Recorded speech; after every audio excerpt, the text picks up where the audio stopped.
Bismillahirrahmanirrahim. Alhamdulillahi rabbil alamin. Wassalatu wassalamu ala rasuli rabbil alamin.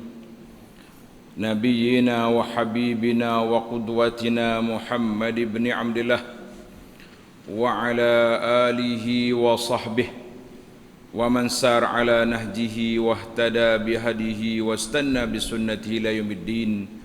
Amma ba'du. Alhamdulillah, pada hari ini 3 hari bulan 1 2023 bersamaan dengan 10 hari bulan Jumadah Tsaniyah 1444, kita teruskan pengajian kita dalam kitab Al-Mu'inul Mubin jilid yang pertama. Al-Mu'inul Mubin jilid yang pertama, kita masih lagi perbincangan kita dalam bab solat. Dalam bab solat, iaitu muka surat 66. Muka surat 66, syarat-syarat wajib solat. Syarat-syarat wajib solat. Jadi para jemaah sekalian, dia ada 2 syarat. Satu dia panggil syarat wajib solat. Satu lagi syarat sah solat. Ini ada 2. Syarat wajib solat, syarat sah solat. Yang kita akan bincang pada kali ini, insya-Allah, syarat wajib solat. Maknanya dalam kitab kita ni menyenaraikan 7 kumpulan, 7 kategori orang. Kalau ada syarat ni, maka bagi wajib dia kena semaya, kena solat. Kalau dia tak solat, dosa. Itu maksud syarat wajib. Adapun syarat sah, kita bicara dalam siri yang akan datang, insya-Allah. Maknanya hak tak wajib di sini macam kanak-kanak ni, nanti kita bicara lepas ni. Kalau dia solat, sah. Itu beza di antara syarat sah dengan syarat wajib. Baik, syarat-syarat wajib sembahyang dalam kitab kita Al-Mu'in Mubin ini menyenaraikan 7 perkara. Yang pertama al-Islam. Wajib solat orang Islam. Maka tiadalah wajib atas orang kafir sebagai kewajipan yang dituntut. Orang kafir tidaklah wajib sebagai kewajipan yang dituntut di dunia ini. Sebab kalau kita suruh dia semaya pun kerana ketiadaan sahnya. Kalau dia semaya pun tak sah. Maka kita kata tak wajib bagi dia semaya atas dunia ni. Tetapi itu masalah.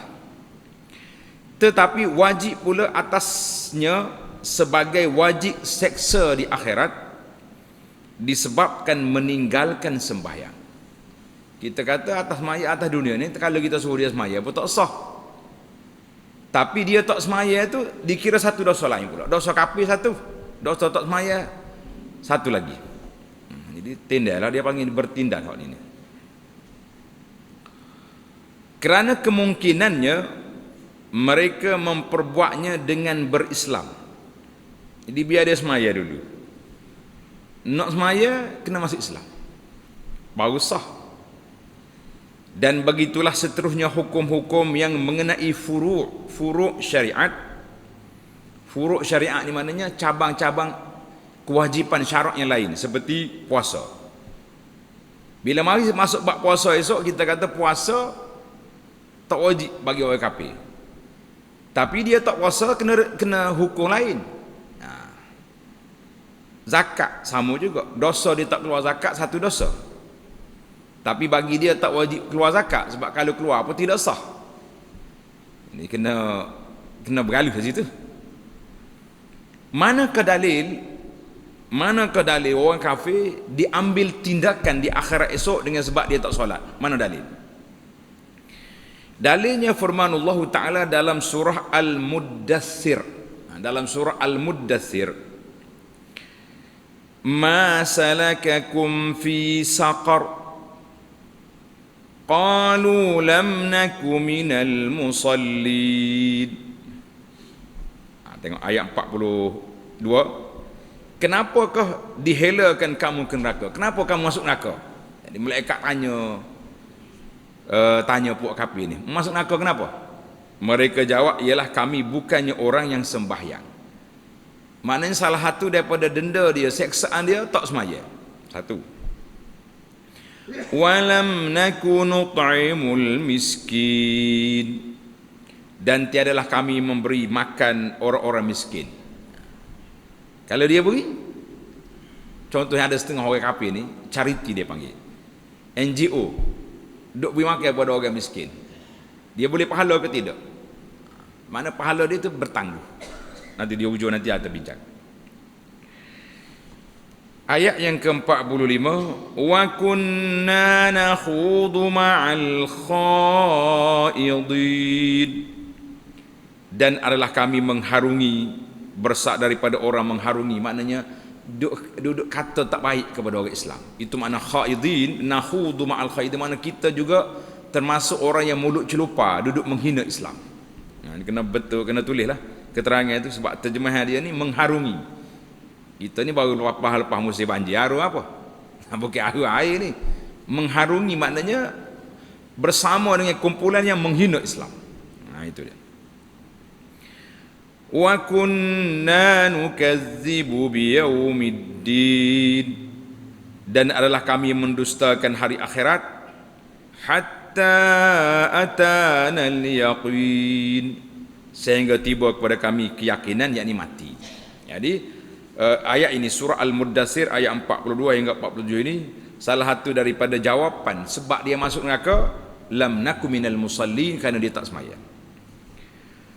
Dan firmanullah Ta'ala dalam surah As-Sajdah ayat 6-7, wa wailul lil musyrikin allazina la yu'tuna az-zakah, arti dan celakalah bagi orang-orang yang musyrik yang tiada membayar zakat. Maknanya dia panggil mukhatabah dengan furu'. Surah Fussilat. Betul dia tulis surah Jadah lagi, kitab ni salah cetak. Dalam surah Fussilat, takut dia tulis Hamim Fussilat. Dia kadang ada nama dua, Hamim saja dah. Baik, ataupun cari surah Fussilat. Wa wailul lil musyrikin alladzina la yu'tuna az-zakah, celakalah bagi orang-orang yang musyrik yang tiada bayar zakat. Dia kalau bayar pun tak sah, tapi tak bayar satu dosa. Maka di sini ringkasnya al-kuffaru mukhatabuna bi furu'is syariati kama yukhatabuna bi usuliha. Artinya orang-orang kafir itu dikhitab, mana khitab dituju kepada dia tanggungjawab syarak, mu kena buat benda ni. Itu dia panggil iradah syar'iyah. Iradah syar'iyah, kehendak Allah Ta'ala mengikut syarak. Semua makhluk atas, semua orang atas dunia ni wajib kena sembahyang berlaku. Tapi iradah kauniyahnya tak berlaku sebab dia kafir. Itu maksud. Namun orang kafir itu dikhitab dengan segala furuk syariat sebagaimana dikhitabkan dengan yang asalnya. Maknanya sebagaimana asal dia kena beriman kepada Allah, hukum hakam juga dia kena patuh. Tapi dia tak patuh. Bila tak patuh, di akhirat esok dia kena balik. Baiklah, peringatan. Apa dia peringatan kita ni? Dia nak kata apa? Jadi para jemaah sekalian, tengok peringatan adalah kafir-kafir itu berlebih kurang. Apa yang lebih kurang? Darjat azab orang kafir itu berbeza-beza. Berbeza-beza di antara puak kafir. Ada kafir yang dahsyat kena, ada kafir yang teruk, ada kafir yang kurang sikit. Kena azab belaka, tapi dia panggil kurang sikit. Sebab apa kurang sikit? Sebab dia tak apa jahat sangat. Dia tak apa jahat. maka hak tak japa jahat tu kurang sikitlah. Baik. Setengahnya lebih daripada setengah yang lain. Mana setengah hak kafir itu kurang sikit, setengah kafir lagi dahsyat dia punya azab. Kata Abbas ni pak saudara Nabi. Abbas tanya Nabi sallallahu alaihi wasallam selepas adik-beradik dia mati, Abu Talib. Dia tanya, "Ya Muhammad sallallahu alaihi wasallam, Abu Talib jagamu daripada mu kecil lagi, dia jaga. Dia beri kasih sayang kepadamu lebih pada anak dia sendiri. Fahal nafa'ta Abu Talib bi syai'?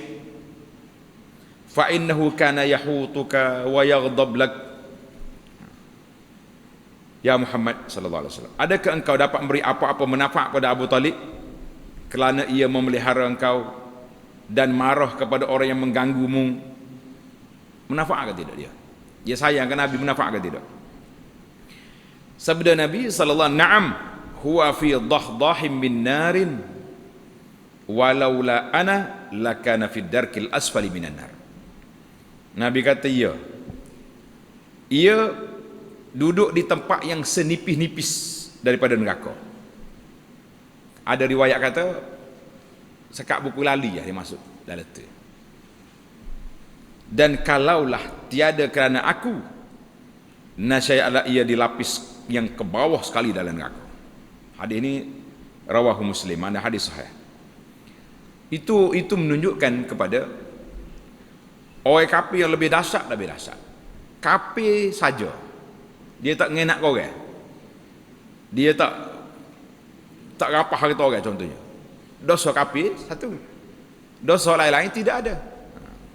Kalau kafir macam Abu Jahal, macam Abu Lahab, lebih beratlah seksaan dia nak banding dengan Abu Talib. Itu cerita. Apabila Islam seorang, orang kafir masuk Islam, dia kena qada ke tidak solat dia? Ini cerita. Apabila berislam seseorang, tiadalah kena qada sembahyangnya. Orang kafir umur 60 tahun nak masuk Islam, kalaulah kita beritahu kepada dia, "Saudara, awak masuk Islam boleh, tapi awak kena qada." Kalau 60 tahun tolak 15 jadi berapa? 45 tahun. 45 tahun kena qada sembahyang. Agak-agak mana agak? Suruh sunat pula lagi dah. Ni suruh qada sembahyang tak masuk nak kata apa dah. Jadi Allah Taala ringankan, beri kelonggaran kepada orang yang bukan Islam. Bila masuk Islam, lepas. Tak ada. Sabda Nabi sallallahu alaihi wasallam kepada Amru, ketika Amru nak masuk Islam, dia buat syarat. Nabi kata, "Al-Islam yahdimu kama kana qablahu." Islam, apabila Islamnya seorang itu, maka terhapuslah dosa-dosa dia hak lepas tu, lepas belakang. Tak usah diungkit benda lama. Itu kelebihan orang yang masuk Islam. Kita hak Islam dah lagu mana? Nak masuk Islam pula tak boleh dah, sudah Islam. Ada lagi dalam hadis Amru yang sama ini, Nabi kata, "Wal hajju al-hajju yahdimu ma kana qablahu." Haji yang kamu buat itu menghilangkan dosa-dosa yang lepas. Jadi tuan-tuan muslimin dan muslimat, kita kena cari duit lah ke mana pun untuk pergi haji, supaya dosa-dosa kita lalu lepas. Lama lagi 10 tahun lagi tak mati lagi, cari duit lagi, pergi haji lagi. Itu je lah yang boleh membersihkan diri kita daripada dosa-dosa dengan Allah. Tapi dosa dengan makhluk, jangan tunggu nak pergi haji, bayar dulu hak orang tu. Baik, adapun taat, dengar ni, adapun amalan-amalan kebajikan, hak dia bantu orang, dia tolong orang, dia apa saja tu kebajikan yang dia buat, yang adalah pada sebelum Islamnya, maka tiada hilang. Waktu dia buat tu dia tak boleh pahala, tapi pahala tu menunggu dia, tunggu nak on, kata orang. Bila dia Islam, asyhadu alla ilaha illallah, pahala tu masuk dalam akaun dia. Ini dulu ada cerita dah kah? Cerita toke meneja orang putih. Istiq Sungai Duria tu bila Allah irham tuan guru ayanda kita ni minta nak beli tanah Istiq nak buat pondok tu, manager tanya. Dia kata, guru, kalau manager kasih present sama ini sekolah, boleh pahala ke tidak? Sedap manager orang putih. Jadi kata di arwah ayah ni, tuan manager boleh pahala tapi tak boleh terima. Sebab manager belum buka akaun. Dia kata, macam mana mau buka akaun? Sudahlah. Tak bagi tahu, dia nak tanya. Berdosa kita pula. Dia kata, manager jangan marah. Tak ada marah lah, mau tahu. Jadi arwah ayah ni ajar dia mengucap asyhadu an la ilaha illallah, suruh dia kata. Tak saya kata. Dia kata, kalau manager kata ni, mengucap ni, dua kelima ni, awak ada akaun, sudah masuk Islam, dia pun lari, ambil tokak dia lari balik. Keluar daripada pejabat pondok. Tapi dia masuk balik lah, dia mari semula. Dia kata, guru, kita bincang lain lah, tak usah bincang akaun tak mahu dah. Tapi dia beri sebahagian, anda tak ingat, setengah hektar ke berapa tanah dihadiah oleh manager orang putih kepada pondok kita tu. Kalau dia masuk Islam, besar pahala dia hari ni. Pondok tu sampai sudah 60 tahun lebih masih berjalan, dan kita doakan sampai bila-bila lah pondok tu wujud, insya-Allah. Mudah-mudahan Allah Taala beri tak mati dah manager lama tu kan. Ini cerita. Yang pentingnya mahalus syahid daripada cerita manager orang putih ni, maknanya ketaatan yang dia buat sebelum Islam, kebajikan-kebajikan, derma-derma dia bagi menunggu. Kalau dia Islam, pahala tu masuk akaun dia balik. Tapi kalau dia tak masuk Islam, kosong, tak ada apa. Rugi dia. Bertanya Hakim bin Hizam kepada Rasulullah sallallahu alaihi wasallam, ini dalil dia. Ara'aita umuran kuntu atahallatu biha fil jahiliyah. Hal li fiha min syai'? Rasulullah, apa pandangan Rasulullah sallallahu alaihi wasallam tentang perkara-perkara yang baik yang saya buat zaman jahiliyah? Benda baik yang saya buat zaman jahiliyah, belum Islam. Adakah bagi saya padanya sesuatu? Ada faedah ke tidak? Faqala Rasulullah sallallahu alaihi wasallam, aslamta ala ma aslafta min khair. Aslamta ala ma aslafta min khairin. Jawab Rasulullah sallallahu alaihi wasallam baginya, engkau telah masuk Islam dengan apa yang engkau dahulu itu dari kebajikan. Maknanya mu masuk Islam ni kebaikan mu bagi sekali. Hak buruk-buruk dosa-dosa lepas tinggal. Campur dalam letos sampah kapi belaka. Ini kebajikan. Maknanya kalau kita nak dakwah orang Islam, orang non muslim, kita beritahulah. Mu masuk Islam, pahala hak pun buat selama 50 tahun dulu, 30 tahun dulu, aset dia tak lari.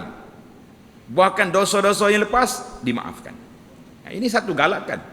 Galakan kepada kita kempen orang masuk Islam. Alhamdulillah. Baik, kita pergi kepada syarat yang kedua. Bagus juga dia. Dah, kita ni walaupun dia ringkas, tapi dia masuk perbincangan tajuk yang berkaitan. Biar jaga kita bicara bab solat ni dalam kitab fiqh biasa tak bicara benda-benda lagi tadi. Tapi ini ada kelebihan lah. Setiap penulis tu dia ada cara masing-masing. Syarat yang kedua, wajib solat suci daripada haid dan nifas. Jadi sebagaimana yang telah lalu dalam keterangan-keterangan dalam perkara-perkara yang haram kepada orang haid. Maknanya kalau orang ni ada haid, tak wajib bagi dia solat. Kalau dia solat juga dosa. Solat juga dosa. Dalam siri yang lepas dah lah berapa siri dah.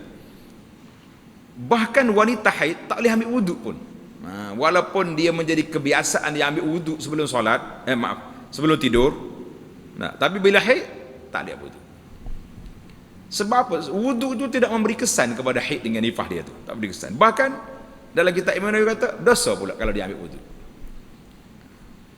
Bila tak ada haid, tak ada nifas, maka wajib dia kena solat. Itu Allah Ta'ala beri bonus kepada dia. Muslimat ni kata alhamdulillah lah. Kita masih ada ruang untuk bercuti. Kita ni suka ke cuti ni. Nah, mari mesti cuti kat jalan sana sini. Allah Taala bagi cuti 10 hari sampai paling lama 15 hari pada wanita sebulan untuk menyelesaikan kerja-kerja dia yang tertangguh. Kerja tertangguh, kain bertembok kain tak ada nak lipat.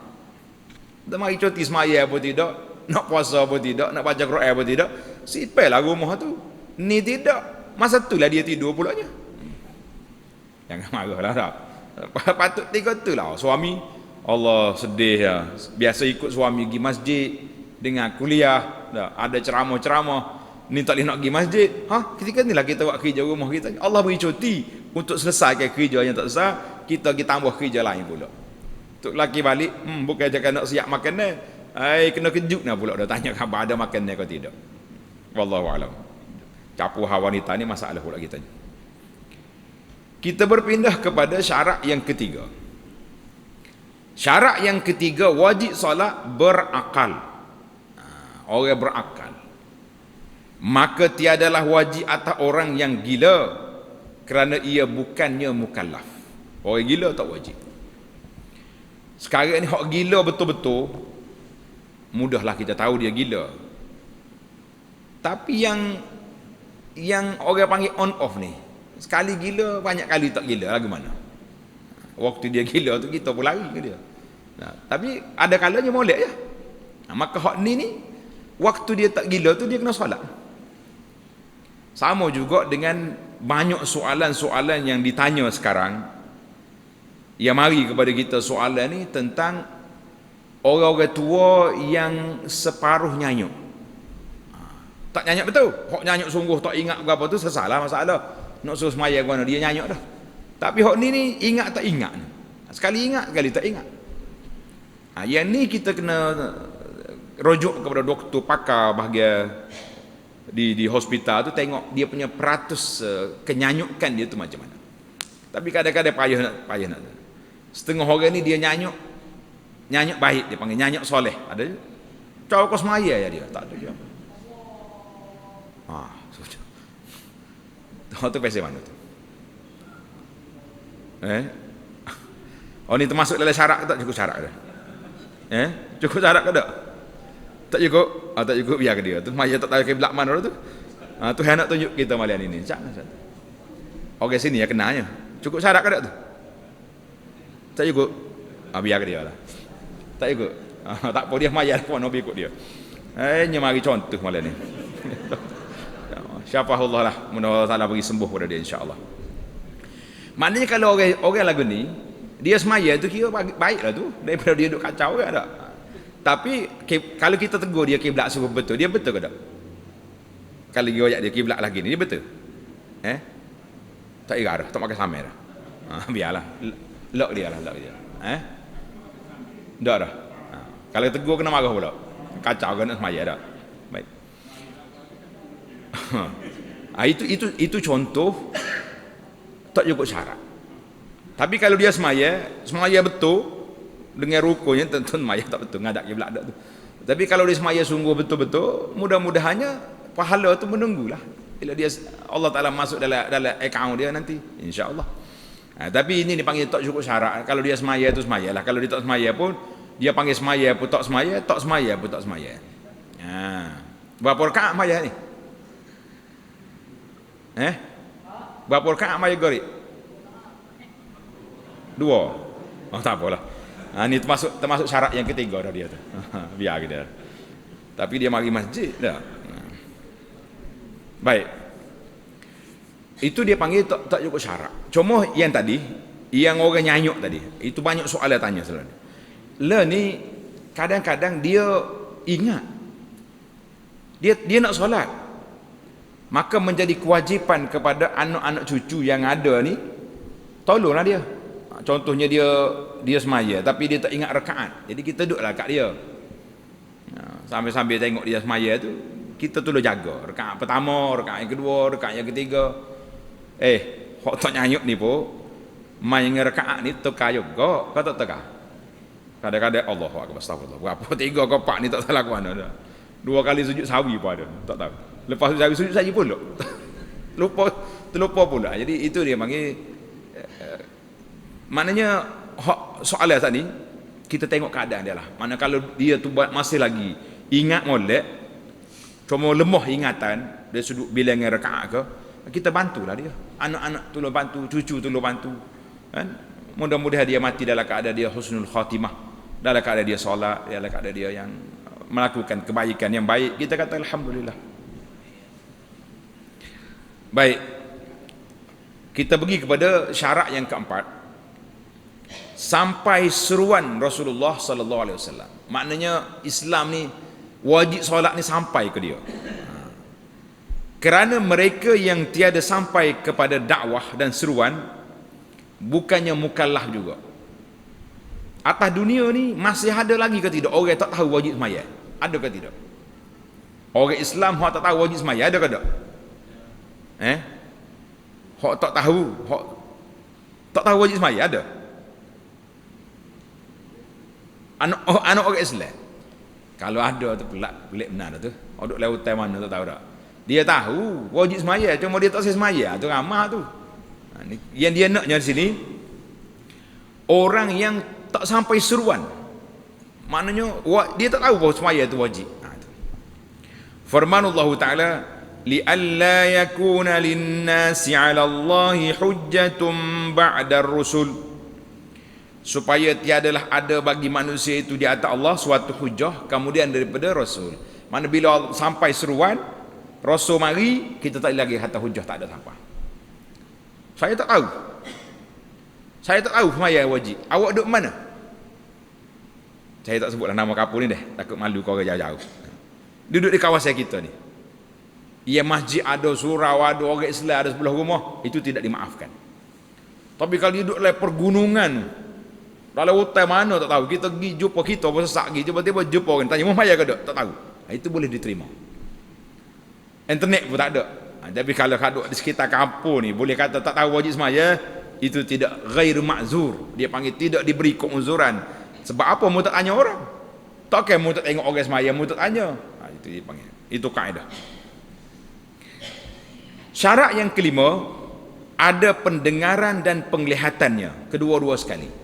Jadi dia dengar, dia tahu sembahyang itu wajib. Dia pun nampak orang duk solat. Hari ni dia dua-dua tak ada, dengar tak ada, mata pun tak nampak, tuli pekak. Kita nak wayak mana lagi dia? Kalau saudara kita hak tak nampak mata tu, jangan main hak tu, lebih alim. Berapa ramai atas dunia ini ulama-ulama besar, kibarul ulama, orang tak nampak mata, tak nampak mata. Mufti negara Mekah Arab Saudi tu tak nampak mata belakang mufti dia. Kita nampak dia pula tak kita nak baca pula ada masalah. Itu dia panggil, maknanya syaratnya nak dia ni dia ada bila dia nampak macam orang hak nak tuli tu dia nampak, ada lagi bahasa-bahasa isyarat yang dia boleh belajar. Ataupun dia tak nampak tapi dia dengar, masih kena seruan ini. Tapi kalau dua-dua tak ada, terdengar pun tidak, nampak pun tidak, maka tak ada lah, tak wajib lah bagi dia sembahyang tu. Maka sesiapa yang kejadiannya tuli dan buta, dua-dua sekali, bukanlah mukallaf, kerana tiada ada baginya jalan untuk mengenal hukum-hukum syarak. Tapi untuk orang yang ni OKU pekak ni, dia ada bahasa isyarat. Anak ada satu program majlis ilmu, dia bawa penterjemah tangan ni, dia ada terjemah. Kita tanya, awak cakap terjemah tu kalau bagi tahu kepada orang yang pekak ni, memang dia faham, dia kata dia faham bahasa isyarat. Pelik apa tak, benda-benda lain pun boleh faham sama dia. Buru angguk terbaik sekali, dia boleh je. Allah Ta'ala ni maha mengetahui bagaimana makhluk itu nak bercakap masing-masing. Kita bahasa kita ni, tak usah kata hak dengan orang jauh-jauh, sempadan kita pergi ke Thailand, orang cakap sia, tak kerti dah, tak tahu apa punya kata. Itu bahasa. Syarat yang keenam, syarat yang keenam, baligh. Maknanya orang ni sudah baligh, sudah sampai umur. Macam mana, apa dia maksud balik? Tuan-tuan tanda lah, balik ni maknanya kanak-kanak yang sudah sampai umur 15 tahun. Kita pegang mazhab Syafi'i ini kata 15 tahun. Ataupun kurang daripada 15 tapi yang wanita sudah mari haid. Awal mari haid bagi kitanya umur 9 tahun. Kalau budak perempuan umur 10 tahun mari haid, maka wajib dah dia semaya. Semaya wajib, puasa wajib, tutup aurat wajib, semua wajib dah. Kalau dia tak buat, dia berdosa sendiri, bukan tanggungjawab orang lain dah. Laki-laki tak cukup 15 tapi dia bermimpi, dia panggil mimpi basah, mimpi kahwin, itu wajib balik. Naik bulu hari-hari dah, naik misar dah, balik. Tak naik ke apa-apa, mimpi pun dia umur 15 tahun balik. Jadi mudah lah, mana skill dia nya umur 15 tahun. Tapi sebelum 15 tu kalau mari haid bagi wanita. Bagi laki-lakinya mimpi berkahwin ataupun sudah naik tumbuh bulu-bulu yang dia bulu hari-hari dia ke bulu misar dia tu, maka baliklah masa tu. Maka tiadalah wajib atas budak kecil kerana tiada taklifnya. Mana kanak-kanak kecil sebelum daripada balik tak wajib semaya, tapi kena semaya. Sabda Nabi SAW, rufi'al qalamu an thalathin, maknanya diangkatkan qalam, tuntutan syarak itu daripada 3 kumpulan. Anis sabiyi hatta yablugha, daripada kanak-kanak sehingga dia balik. Maknanya orang ni waktu free, dia panggil free. Dia tak semaya pun tak berdosa, kalau dia buat kesalahan pun tidaklah berdosa. Wa anin naim hatta yastayqiz, daripada orang yang tidur sehingga dia jaga. Orang tidur tak ada dosa. Malaikat ambil ni sipir dia punya kalam, siapa dia sedar. Wa anil majnun hatta yufiq, dan daripada orang gila sehingga sembuh. Mana orang gila dia panggil rufi al qalam, dia angkat pen. Kalau orang kampung kita ni panggil lesen besar. Orang lesen besar dan buat apa ni. Tapi sebab tu kita jangan duduk kacau dia, jangan duduk kacau dia. Kalau dia pukul kita belepok, pergi report polis saja kita tak ada apa. Dia ada lesen, jangan dia kacau. Orang-orang hok jenis gini jangan kacau dia. Cuma kalau dia kacau kita, pasalah kita kena mempertahankanlah ke mana-mana pun. Disuruh kanak-kanak sembahyang apabila telah sampai umur 7 tahun. Bermula anak kita masuk saja 1-7 tahun, kena suruh mayat. Adik, abang, angah, apa dia panggil lah, solat, suruh mayat dulu. Dan dipukul apabila meninggalkannya setelah berumur 10 tahun. Maknanya 7 hingga 10 gaya dulu. Gaya didik. Kalau dia semaya kita bagi hadiah, bolehlah gitu. Tapi umur 10 tahun tak solat, pulas telinga. Pukul sini bukan maknanya macam pukul rotan orang kena hudud tu, tidaklah. Rotan ataupun pukul menakutkan dia, biar dia rasa takut. Dia sebenarnya kadang-kadang orang ni tak perlu pukul pun. Zaman kita budak-budak dulu pada ayah sakut rotan dinding, perak sakut tu pakai semayah lalu, tak ada apa dah. Tapi budak ni jangan main. Kalau ayah dia rotan, dia nak pergi report polis. Ayah dia nak report lagi. Hikmatnya, apa hikmat? Kenapa nak suruh budak yang tak wajib ni solat? Kenapa? Hikmatnya ialah membiasakannya mengerjakan ibadat dan berbuat kebajikan. Tulis tambah soal lagi. Termasuk jugalah anak-anak kita ni umur 7 tahun ni, ajar dah pakai tudung. Nampak rambut juih pun tak apalah, sekurang-kurangnya. Umur 10 tahun biar kemah tudung. Jangan tunggu mari haid baru nak pakai tudung, payah dah lah. Biasa duduk seluar ketak, biasa baju ketak, seluar cari. Hai, awak tu dah balik tu mari haid tu, pakai tutup aurat. Tak biasa. Sudah. Dia ada jawab tak biasa, rimas. Panah main pakai telekon ni. Pasal itulah geng liberal dia kritik ibu bapa hak atas anak ke pasti pakai tudung. Ala wak panah budak kecil-kecil. Tu liberal komen. Abu Anah komen lagu lain pula. Kau tak masuk kita. Nak masuk juga. Ha. Anak atas motosikal pakai tudung molek-molek. Mak hak ngata tu pula. Allah, kadang-kadang kita berhenti tengok kata kasa-kasa mak dia kena masuk pasti ni. Anak pakai molek dah mak ni pula ni lagu mana ni ibu dia tu tak. Betul kah pasti ni. Ibu pergi ngata anak di sekolah pasti. Dia tu pula tak tutup aurat. Kata mak dia kena mengaji ni. Tak pandai tutup aurat lagi mak dia. Jadi kita didik anak-anak biar dia biasa. Biar dia biasa. Tutup aurat ni satu kewajipan. Cuma kalau dia buka muka budak kecil tak ada masalah lah. Tapi ada kebiasaan. Tapi kalau dah besar baru nak biasa, payah nak lekat. Hikmahnya ialah membiasakan mengerjakan ibadat dan berbuat kebajikan. Kata ulama, man syabba ala syai'in syaba alaihi. Ini kata-kata hikmah. Man syabba ala syai'in syaba alaihi. Sesiapa yang dari muda-muda biasa normalisasi normal dengan satu benda, maka tua pun lagu itulah juga. Betul lah tu. Mana daripada muda dia tak betul aurat, tua pun hatu pagi situlah. Macam kebar hatu pagi dah. Kalau muda tak solat, budak-budak kecil tak solat dah, besar baru nak suruh, ayah nak jadi.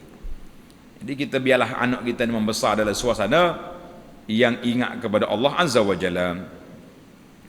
Sabda Nabi sallallahu alaihi wasallam, murus sabiyya salata idza balagha 7 sinin wa idza balagha 10 sinin fadribuhu 'alaiha. Rawahu Tirmizi wa sahahahu. Artinya suruhlah kanak-kanak mendirikan solat apabila telah berumur 7 tahun. Mula 7 suruh mayat. Ni kalau besar ni kecil ni berapa umur ni? 4 tahun. Kalau dia solat lagi baik. Tapi 7 memang kena suruh dah.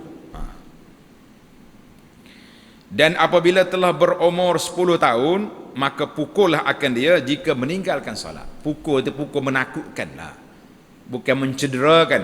Jangan lamanya punya anak dia 40 tahun tak semaya, ni lebih pada kena orang kena hudud lah.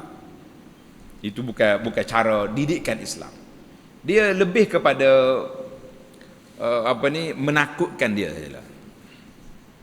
Kata Imam Nawawi rahimahullah ta'ala dalam kitab Al-Majmu' adalah suruh dan pukul itu wajib kedua-duanya atas memeliharanya, sama ada bapa atas orang yang memeliharanya. Wajib kepada kita bapa, wali, penjaga, atau nenek, atau orang yang menerima wasiat. Mana orang ni mati, siapa dia wasi, penerima wasiat, jaga budak ni, atau sebagai pembelanya daripada pihak qadi. Kalau kita sini kat guru lah, dah hantar anak mari ke sekolah kita, ke pondok kita ni, ustaz pondok tu lah kena tanggungjawabnya. Ustaz tahfiz tu kena tanggungjawab. Kata sebahagian ulama pula, wajiblah atas mereka itu menyuruh kanak-kanak dengan berbuat baik dan menegahnya daripada mungkar seperti mencuri dan berbohong. Ini penting lah. Penting sekarang hari ni. Yang kita bimbang hari ni, apabila sifat berbohong, janji tak tunai, mudah berjanji, mudah mengata orang ni dah jadi satu fenomena dalam masyarakat. Nanti budak-budak yang membesar ni, tak apa janji pun. Orang tua hok janji pun tak tunai-tunai. Nak kata apa? Kalau saya kata orang tua kapur tak lagi. Orang tua hok duduk bandar ni, hok duduk di pusat-pusat besar pentadbiran pun menjanji, nipu juga dia kata. Jadi akhir sekali satu normalisasi dalam masyarakat ni budaya menipu. Itu bahaya. Sebab itulah kita orang-orang tua, pemimpin-pemimpin bercakap biar ada fakta lah. Jangan duduk buat auta. Nanti anak-anak cucu kita yang membesar ni jadi satu benda biasa je menipu tu. Orang tua pun tak malu, tak kira aku budak nak malu. Maka timbullah istilah malu apa. Jadi malu apa, nak malu apa. Sepatutnya dalam Islam al-haya'u minal iman. Malu tu sebahagian daripada tanda orang ada iman. Kita nak buang sifat malu. Ini bahaya. Baik, kita berpindah kepada syarat yang terakhir, yang ketujuh, orang yang jaga mana tidak tidur. Tidak tidur. Maka tiadalah wajib atas orang yang tidur dan seumpamanya, iaitu orang yang lupa sebagaimana yang telah terdahulu keterangannya. Tidur ni, tidur yang sungguh-sungguh tak sedar. Mana kita nak tidur, kita tidur awal, kita koci jam, letak jam loceng nak bangun semaya subuh, tapi tak sedar sungguh. Siapa naik matahari tidur, subuh habis dah, tak berdosa lah masa tu, tapi kena qada lah solat tu. Kata ahli usulul fiqh dipanggil ahli usul tu, an-naimu was-sahi was-sabiyyu wal majnun ghairu dakhilina fil khitab. Orang yang tidur, orang terlupa, kanak-kanak, orang gila, mereka itu tiada termasuk ke dalam orang yang ditujukan kewajipan syarak. Masa dia tidur, baik, dia tidur masjid atau tidur rumah, dia tidur, kita tak tidur. Bila masuk waktu solat, wajib tak wajib kita kena kejut dia? Wajib lah bagi kita. Kalau kita tak kejut dia, kita pula berdosa je. Dia tak berdosa sebab dia tidur. Tapi ingat, kalau sudah dikejut, dia tak bangun, tak bangun juga, ada dosa dah lah ketika tu. Mana kata tidur tak sedar, macam sekarang ni. Penyakit zaman Covid ni, dia antara satu istilah yang menakutkan, afanallahu wa iyyakum, mudah-mudahan Allah Ta'ala selamatkan kita semua ni, ditidurkan oleh doktor. Takut tu tak?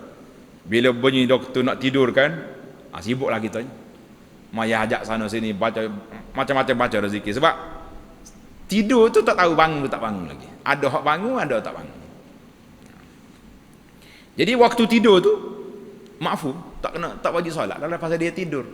Tapi kategori mana tidur tu? Rasa kena panjang lagi perbahasan tu. Ditidurkan, bukan dia tidur. Wallahu alam. Nantilah kita kena tunggu majlis fatwa keluarkan orang yang ditidurkan, macam mana hukum. Ada kesama dengan orang pengsan. Baik, faidatun, penutup perbahasa kita ni, kita tutuplah, lewat. Apabila jaga orang yang tidur, dia bahas ini. Faidatun, apabila jaga orang yang tidur, orang kita tidur tadi sedar dan ingat oleh orang yang lupa, maka wajiblah kedua-duanya sembahyang. Hak tak wajibnya masa tu, tidak berdosa lagi masa tu sebab dia tidur. Tapi bila dia sedar, masuk waktu dah, dia kena semaya balik, qada kalau habis waktu. Maka muktamadnya bahawa orang ini tiada ada qada atas keduanya, bahkan hendaklah ditunaikan pada hak kedua-duanya. Jadi maknanya dia kena semaya lah. Bila dia sudah sedar, solat hak dia tinggal tadi, dia kena solat. Cuma nak nama qada ke nama tak qada? Ada ulama kata nama qada lah sebab lepas waktu. Dan sabda Nabi sallallahu alaihi wasallam, idza raqada ahadukum 'anis salah aw ghafala 'anha falyusalliha idza zakarha fa inna Allah azza wa jalla yaqul aqimis salata li dzikri. Rawahu Muslim. Apabila tertidur salah seorang kamu daripada sembahyang ataupun lupa daripadanya, maka hendaklah disembahyangkannya apabila dia telah ingat. Kita tadi ingat kau semaya zuhur dah, sibuk siapa kasar, sudah semaya asar petang, balik rumah tengok aku tak semaya zuhur lagi tadi. Jadi kita kena semaya sebab kita terlupa tadi, tak berdosa. Maka bahawasanya Allah Azza berfirman, aqimis salata li dzikri, hendaklah engkau dirikan sembahyang bagi mengingatiku. Mana bila kita ingat, kita kena solat. Dan difahamkan daripada hadis fal yusalliha idza zakarha itu, bahawasanya waktu sembahyang bagi orang tidur dan bagi orang yang lupa itu ialah waktu dia ingat, waktu dia sedar. Mana waktu zuhur tadi, waktu dia sedar pukul 5 tu zuhur lah bagi dia. Dan bahawa waktu yang ditetapkan itu telah tiada menjadi waktu bagi mereka, wallahu alam. Tadilah ada sebagai ulama kata dia kena niat qada sebab sudah tamat waktu dia. Dia niat qada zuhur, subuh, qada balik. Ada kata tak payah qada, tak niat qada, niat maya zuhur biasa. Sebab waktu dia terlepas tadi dia tidur. Jadi macam sama juga macam kita musafir. Kita musafir, kita boleh je takhirkan zuhur dalam waktu asar. Boleh ke tak boleh? Boleh. Takhirkan, lewatkan maghrib dalam waktu isya. Jadi adakah bila kita semaya isya nanti, maghrib dengan isya pukul 10 malam jadi qada? Tak jadi qada. Dia kata orang tidur pun macam tu juga. Ini satu pandangan. Wallahu a'lam. Tamatlah kita, insya-Allah kita akan sambung lagi dalam siri akan datang syarat-syarat sah sembahyang. Subhanakallahumma wa bihamdika asyhadu an la ilaha illa anta astaghfiruka wa atubu ilaik. Wa sallallahu ala nabiyyina Muhammadin wa ala alihi wa sahbihi ajma'in. Walhamdulillahi rabbil alamin.